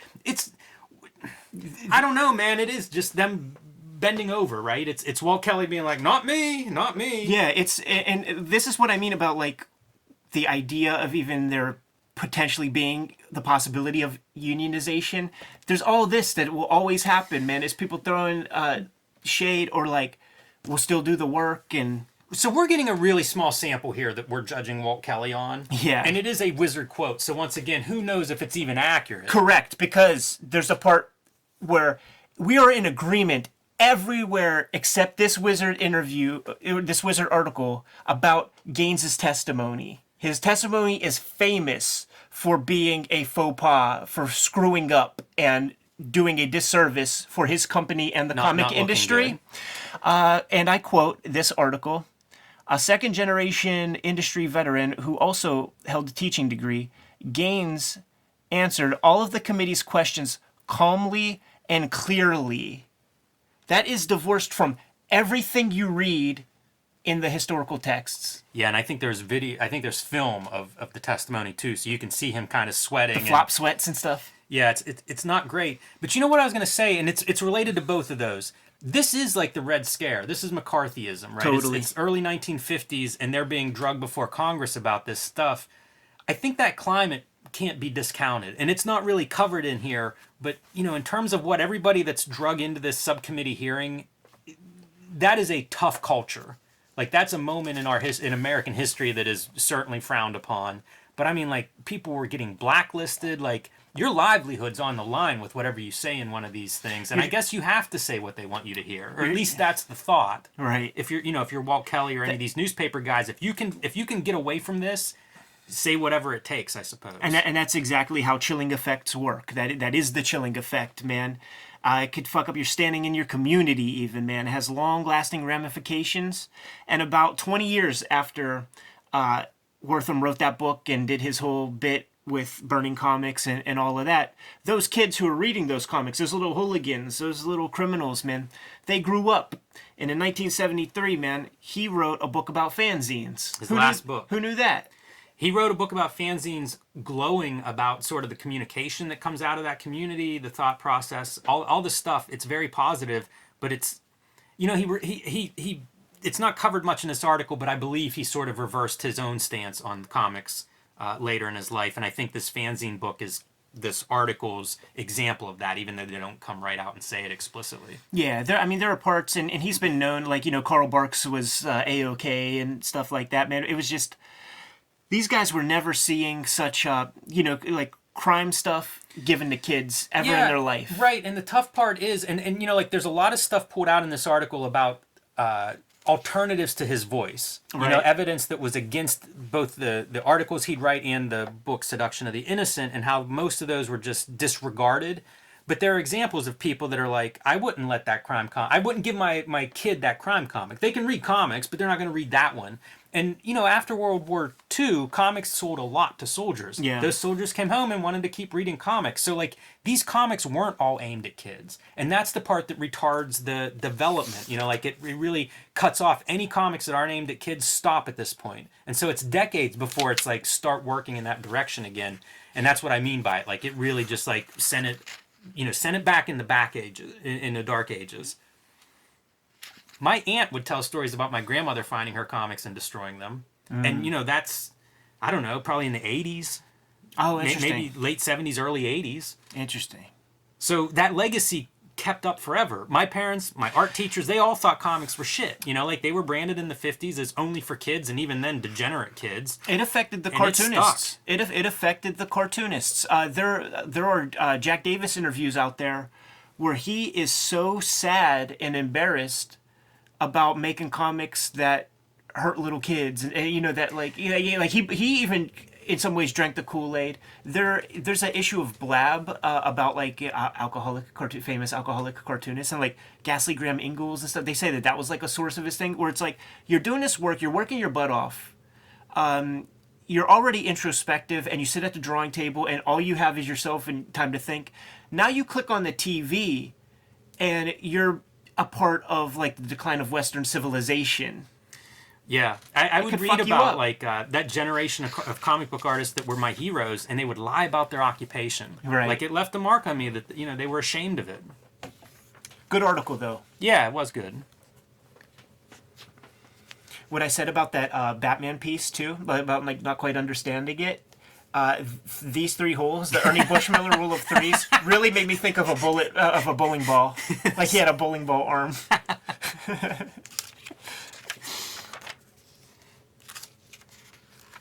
We read about censorship and then we see these 5 amazing images. How far we've come. This is kind of a rehash of some earlier pieces too, man, about just horror in comics. It's the Halloween issue, so they're doing their updated version of horror in comics from the early days. Like, obviously the hallmarks were EC. You get out of EC, you go to the 1950s, the Atlas Marvel gimmicks.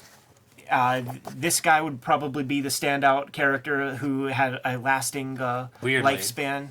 Yeah, very different in this first appearance than what we know him in Guardians of the Galaxy. Right. Yeah, these are great. A lot of Ditko and Kirby stuff. And I'll keep going as you flip.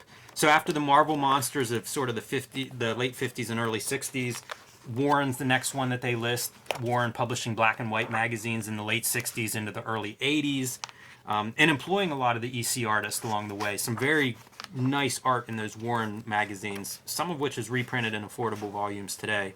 And then Taboo, Steve Bissett's anthology, horror anthology, where like From Hell came out of. Neil Gaiman did stories in there. Outstanding. It makes me think it's like a horror version of Raw Magazine. Yeah. Because it's high quality, good artist, interesting, just focused on horror. And he opens this article with, quote, "Genres are languages," Yeah, which like I think is that. really great, Yeah. and informs my way of thinking of storytelling. And then into the 90s horror comics would be like Vertigo, is what's listed in this article. Yeah, and Vertigo would be the newest piece to the puzzle compared to the last time Wizard wrote this article. This is noteworthy, man. The G.I. Joe and Toying Around by Sean On, the G.I. Joe Real American Hero action figures are no longer. Last month we saw about 10 Jean-Claude Van Damme Guile figures from Street Fighter 2. That would be pretty much the swan song. Palmer's Picks. Jimmy, we have a Palmer's Picks about the great Paul Pope, dude. And I'm a little dude fucking reading this stuff. I'm telling you, man, when I go to the comic shop from this point forward, it's like I read about Tyrant. I go get Tyrant comics that Saturday. I read about THB. I go to Phantom of the Attic. And I'm like, fuck, I can only afford one THB because they cost $5 or something like that. This is early, too. Yeah.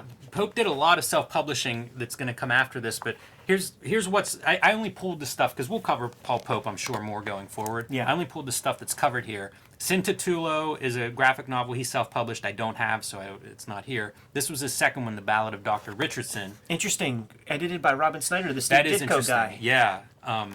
We're going to have to talk about him at some point, because he does a zine thing on Cartoonist where it's like an oral history of comics by cartoonists just talking about what they know, and it's really good, but it's like a zine. Like, it's one of those things that flies under the radar. But yeah, worth inspecting. So early Paul Pope, and one thing when I found Paul Pope is he was self-publishing under Horse Press. Yes. Which, this is self-published. There's a note in this Palmer's Picks that says he established Horse Press using info he gathered on how to start a small business. I think that's pretty noteworthy. And that's Jeff Smith. Yeah, out of Columbus. Come up with a business plan. Does it make sense for a 5-year strategy? Run some numbers, and then thumbs up or thumbs down. And here's something to take note of, everybody watching this, if you don't know Pope. He's a pretty big name at this point, you probably do. But keep in mind, this is contemporary of early Image. Right. So when we're talking about simplifying or going away from Scott Williams and the pen, that Hunt 102 that all the Image dudes used, look how different this is. Like, part of the reason I think Pope kind of exploded is because this was such a different approach to drawing, but it isn't it isn't a cartoony, like, bad drawing. It's very rigorous drawing style, right? Figure richness, things like that, but with a totally different approach in terms of finish. Yeah. And I think that's part of his claim to fame. I think there's a whole generation that sort of copied Pope in Absolutely. terms of, like, the brush inking and stuff. Absolutely. Hugely influential. And it's around your generation. Like the people around your age, man. They probably saw this THB, fucking Palmer's Picks, picked up some of this work, man, and they threw that Winsor Newton 2 brush away and picked up the 7, because that's what it is. Because that's like a big piece. Let's look through some THB. A couple THBs are published up to this point. And it's this thick, bold line that you've never really seen. See these text pieces in the beginning? The other part that I pulled out of this Palmer's Picks article is how active he is as a self-promoter. And that is something that I think is both part of that small business startup, but also something that contributed to the rise in popularity of him. Because he would have these text pieces. I would eat these things up when I'd get hold of them. Like, sometimes they were just far out ideas on all kinds of stuff. Music, literature, art. Ideas that I was not finding in the back of Youngblood. Right. It was a very different style of comics. And it wasn't quite alternative comics. It wasn't cynical. It's very young. It's very energetic. And other comics did not look like this that I was aware of at the time. So different, like that was a thing that appealed to me. Yeah, man. And also just the bang for your buck, like with the size of this thing. When everybody's making $100,000 off of 22-page comics. It's just like he's going against the grain with all of that. And if you get a Palmer's Picks article, man, and if there's 3,000 shops, like, you probably sell out of your print runs, Yeah, I would think so. And There's mention in this Palmer's Picks of some Dark Horse Presents work that he's going to be doing. Heavy Liquid is mentioned in this article, which I don't think comes out for several years. Heavy Liquid's maybe my favorite Paul Pope comic, but I did not bring it because ultimately it comes out from Vertigo, and now I think the edition is from Image, or he's self-publishing again or something. I don't think it's with Vertigo anymore. Yeah, the Dark Horse thing was a one-trick ripoff, I think. Which is not what they cite here, but it is, I think, the first thing that comes out of Dark Horse Presents. So, like, he is moving into mainstream, bigger audiences and things like that. And already at this stage, he's thinking that way. And there will be several more issues of THB published over the next, I don't know, year or two as he's moving into these other places. He's playing with... This is actually volume 2 of number 1, so it's a reprint with a lot of updated stuff and new information. It's from 1995. You know, the original was from like 93 or 94. So you get information. He's even flirting with manga publishing and working on like a manga version of THB, which I don't know if it was ever printed, called Super Trouble. It's similar but a little bit different. But even look at like his weird cover stuff, you know. It's here's number 2. So this is the one of the Originals. best representations of what's talked about in this article, and you can see the self-promotion part. You know, we were talking about Frank Miller, nice picture of Frank Miller in that article. We remember the kind of dark, shadowy one from the back of Dark Knight Returns. This is a different version of the artist being represented and representing himself. Yeah, like, just let me tell you, man. I pick this stuff up. I internalize these things, man. So you know when Eddie P gets his chance, man. I gotta one-up you. If you put it on the inside front cover, I gotta put mine on the front, motherfucker. Because in the new millennium, we don't even sign our names. We put our photos on the motherfucker. Well, that's interesting, right? This is 20 years in the future. Like Pope was doing this stuff whenever nobody was doing this Exactly. stuff. But I'm saying little Eddie saw Yeah. this and is like, well, I'm gonna do that. It's a lesson for sure. I'm gonna do that. But this looks radical again. Like, I'm reading Image Comics at this time, so this is such an alternative. Even an alternative to something like I'm reading Sin City at this time. Like, this stuff stood out, and it made a mark on a lot of people. You know, publishers, editors. He goes on to do work for Marvel, DC. You know, it's up and at him. Like, this is a launching pad for Paul Pope. Super interesting, like, lettering. Like, you never saw lettering that was, like, anything but Ames Lettering Guide lettered. Yeah, there's sci-fi components to it. It feels like there's manga influence. He's definitely influenced by like some of the European graphic albums Hugo and Pratt. artists. Yeah, Hugo Pratt's a big one that he singles out. So important, man. Unbelievable.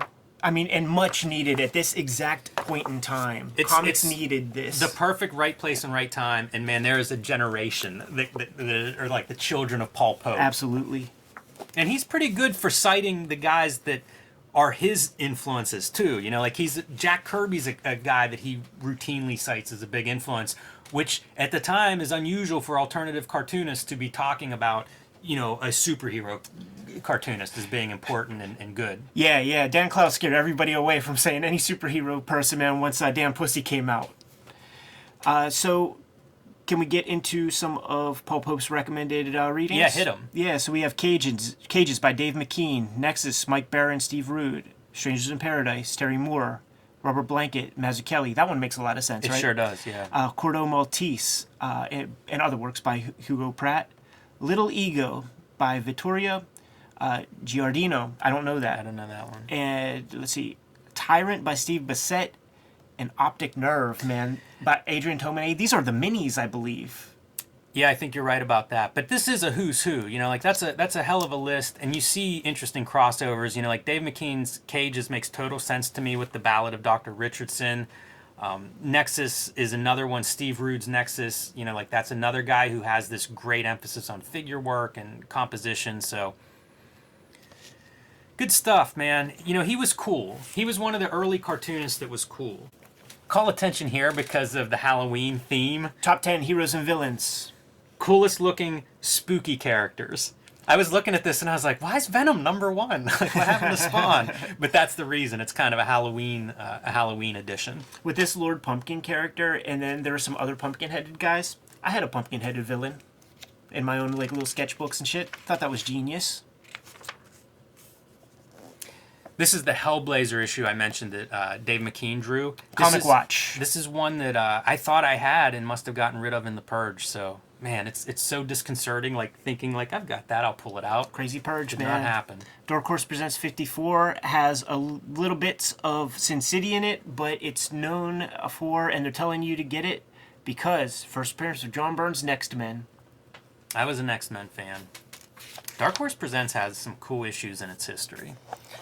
Picks from the Wizard's Hat. Some good stuff, man.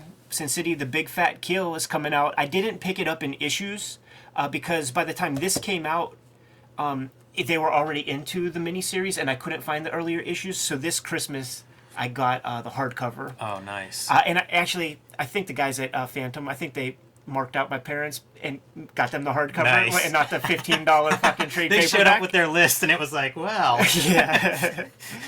Youngblood Year One. I don't know that ever came out. I didn't think so. Yeah, I didn't think so. Ash One.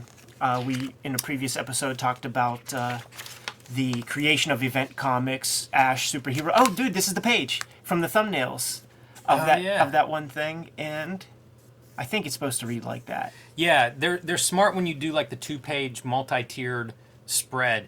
You cross over the gutter. Yeah. That way you bring the reader across, and they do that twice there. So Yeah.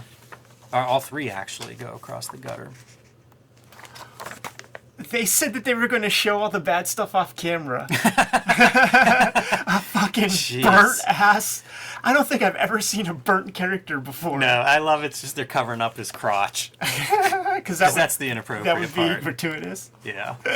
That'd be crossing the line, Ed. Oh my goodness, that was amazing. Boy, they are putting it all on the page here. This is a much better looking package than most of the self-published out-of-the-gate stuff you see. Yeah. Oh shit, it's about to happen. He's going to ash out. He's a ginger too. What's up with all these superhero gingers? It used to be, I think, because of the limited color palette, everybody would have red hair. Or blue. like Ash.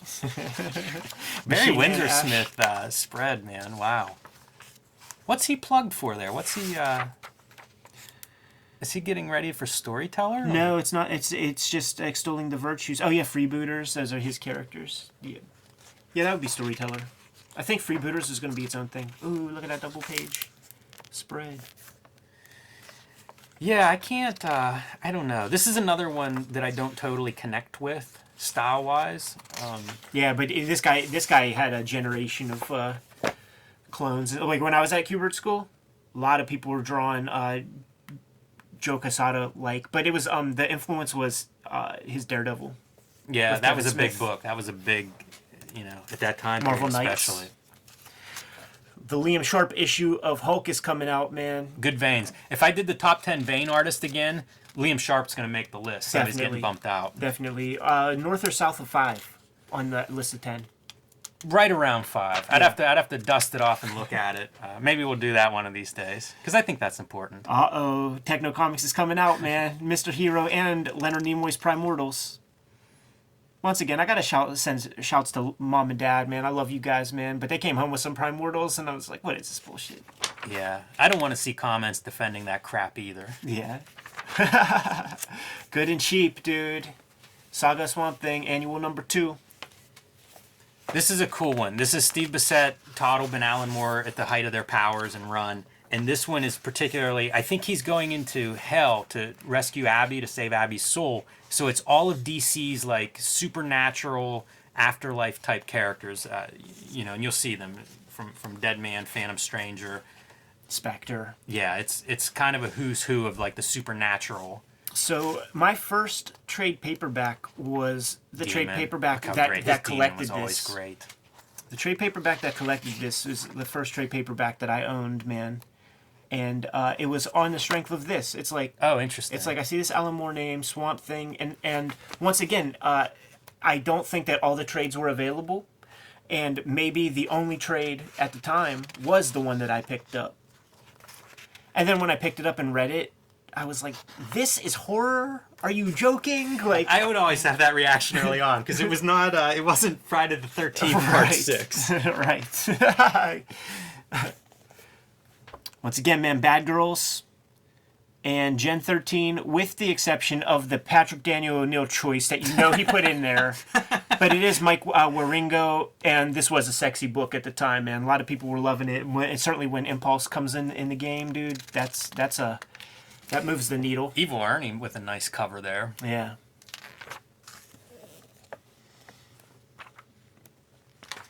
Whenever Frank Miller puts a thing out, he gets to be in the top 10 list. You know, number 2, right behind McFarlane, which is just as farcical as can be. Look at the top 2 writers are Frank Miller and Peter David. Beating Neil Gaiman. Yeah. Beating anybody on that list. Although Ron Mars, I don't know. That's a Patrick Daniel choice. Scott Jobdell's on the list. He is, man. And Kayfabe and Nicieza, both on the top 10. With their fucking mugshots, man, because they've been stealing checks from Marvel for 25 years. The Ego Column. Todd McFarlane, man. What's coming next? And basically he's just plugging some forthcoming stuff, dude. Angela miniseries, some of the plans for Spawn in the future. Praising the collaborative efforts with Neil Gaiman, which I'm sure, he looks back on with great fondness. Second wave of Spawn toys, finalizing some deals with Rob Liefeld and Jim Lee, though he probably wrote this thing before those Wildcats figures were announced by some goofball company. But there is Wetworks figures, and I did get a couple of those. I will not lie. Nothing much else, man. It's just pimpage. Yeah, this is just promo. Fuck, Jimmy, that's a long episode. Wizard Profile, Val Semi-X. I didn't pull anything as per usual, but I will say this is a pretty good looking Lobo. I like it. Much better than the comic series. And I'll say this as a Lobo fan, because he was the ongoing Lobo series artist. There's a quote in here. A lot of the Bisley stuff was a little too graphically violent. Thanks, Val. You are fired if I was the editor. Too graphically violent, Lobo? Isn't that the whole point? Yeah. That's funny, man. Once again, there's that Raw is War gimmick, and coming next week, dude. Might have to pack a lunch, Jimmy. It's going to be January 1995. That is an intimidating book right there, Ed. The year-end review. We better get out of here and go make our notes, Jimmy. So Kayfabers, like, subscribe, and follow the YouTube channel. Hit the bell icon. We'll let you know when new videos are available.